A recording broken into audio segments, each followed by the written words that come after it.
Okay, so I've had a little bit of suggestions and a little bit of concerns, with not even just myself, but with other people where tight calveness is an issue. So I want to kind of delve into it a little bit. Now, the calves have a really serious job. So in a day's length, you'll likely put around 10,000 steps. And then about 5,000 steps, so like 5,000 pounds of pressure, I guess you could say, put on top of the calf. So if you're out of position in any form with it, then it's going to potentially cause injury, right? It could stem up to the knee, because where most of it actually starts is going to be right back in the heel. So then it kind of shoots upstream where it goes into the gastrocnemius and the soleus. And this thing right back here, like if you're out of position and you're having to compensate and you don't really mobilize it or take care of it, that's a lot of tightness that you're going to put. It's like an insidious amount of tightness you can put in a very, very small packaged area, being your calves. So I'm going to show you a few techniques where you can kind of smash it, so to speak, as opposed to just aimlessly rolling it. You must smash. That's the name of the game with this. And it's going to actually stem from back here. This can actually turn into like a steel cord of just madness. And it gets really tight and it gets really, really painful. So some of the techniques here, if it's tight and if a lot of that area becomes situated to it, it's going to hurt a lot. Okay, so passing out might be a thing, or feeling like you're going to pass out might be a thing with the calves. If you ever got a massage before, like a sports massage, and they roll up a bit, yeah, it hurts.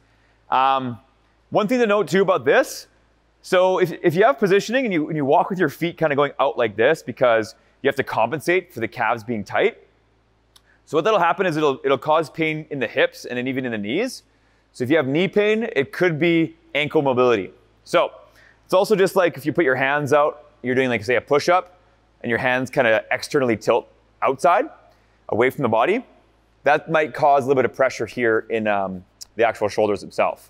So the main thing is if you don't have proper dorsiflexion and plantar flexion with the ankle itself, what can happen is, again, tightness and then positioning again, right? If it stems up the wrong way, then that can cause some issues and some tightness. So without any more detail about going into that, we're going to go into the first one. So this is going to be the roller calf smash. So instead of just rolling your calves back and forth, again, it stems from the heel and then it works its way upstream. So get yourself a roller or even just like a pin. What you do is you just put really close to that heel position, right in the middle of it. Cross your foot on top just to add a little bit of pressure. So what you'll do here, you could also do a plantar flexion or dorsiflexion coming up and down, but you're gonna wanna go side to side. So I'm not applying too much pressure right now. Once I do, and I find that sweet spot, I'm gonna hang out in an area where I feel it really, really being tight. And this is kind of like the general start of where you wanna do your calf smash, as we call it, as I call it. So it's back and forth. Yeah, so you really start to feel it in some areas. And a lot of the times when it does get too tight and you're out of position, you have to compensate. So that can cause Achilles tendonitis, and it could also cause a rupture. Get a rupture, if that does happen, you're out for a year. So just give it about 20 to 30 seconds or just a few rotations side to side. I'm gonna try and do a little bit of plantar flexion here as I go back and forth. So I can feel that lightly. So at a pain scale, that to me might be somewhere around a 6. But as we go into more of these, then, yeah, this side here is a little more tight.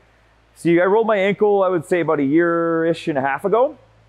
So my left leg probably likely is more tight than my right. Yeah, so I'm just applying as much pressure as I can in that top leg and then just smashing it out. This will help you with doing pistol squats as well, so you're able to get lower. If you're having trouble with the squat, this will help you get lower with it too, especially if you're a taller person like myself. It'll be a little bit easier to get down into that mobilizing position.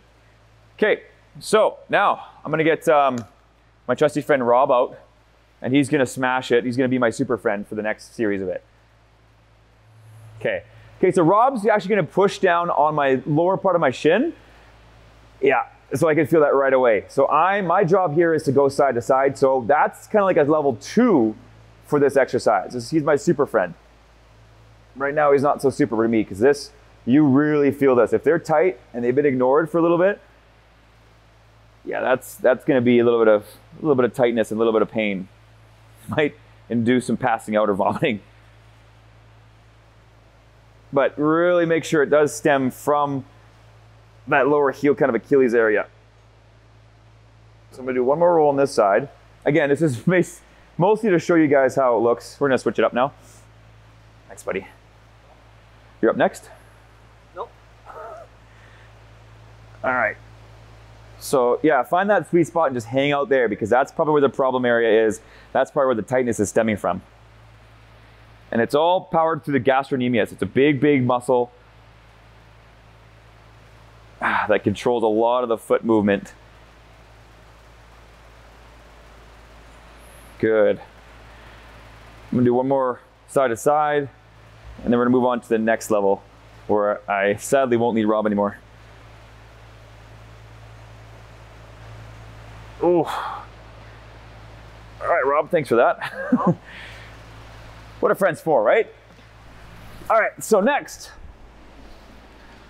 I'm gonna use a trusty barbell. This is kind of like a level up from the nice, cozy, safe, padded foam roller. So yeah, these things can be a little thing. If you don't have rogue plates or bumper plates, and you only have 10s, you can of course put higher weights that are higher up, but still, same idea applies. So this is kind of like a level 3 for it, right? It doesn't have that cushion. It's a bit of a smaller surface area, so it's gonna really acutely work the tissues, the tendons. So find that spot, going side to side. Of course, there's more methods you could do. There's more levels you can bring up to it. But I'm gonna stick to this 3 for now. So if you go back and forth, I would say for about 30 seconds, up to about a minute is good. Maybe a couple times a day. Start with that, the foam roller without the super friend. But with stretching and with mobility, I would say more mobility. No days off, okay? You don't want anything to reset back to where it was. The body wants to go back to where it reset to and stay in its position. So again, I can also go into a little bit of dorsiflexion here and get that toe towards my chest. And then I can also relax it, which causes it to be a little bit more loose. Then you really, really feel it. And again, find that area. So I'm gonna move it back just a touch. Yeah, I'm feeling that. So pain scale with this one compared to the first one was about a 6. Out of 10, this one's kind of jumping up to about an 8. With Rob there, it probably was about an 8 for me too. Right?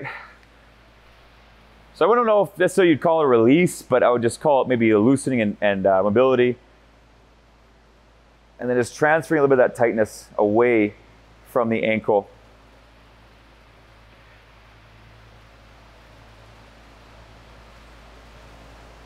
There we go. So I'm really feeling that more concentrated than the first 2. So I'm gonna roll it back a touch. Yeah, that's a sweet spot. And again, hang out there for a little bit. Find maybe dorsiflexion, plantar flexion, all that stuff. Work the tibialis anterior a little bit. And that should hopefully help with doing a little bit of pistol squats. So a little bit lower than what I had before. Okay guys, hopefully that helped. If you have any suggestions where you'd like me to make different videos on certain other topics, feel free to reach out to me. But the big thing is no days off from these. And then again, start from level 1. The one with the foam roll, you can do that on your own. And you just go side to side. Doesn't take up much space, doesn't take up much time too, okay? See you guys next time.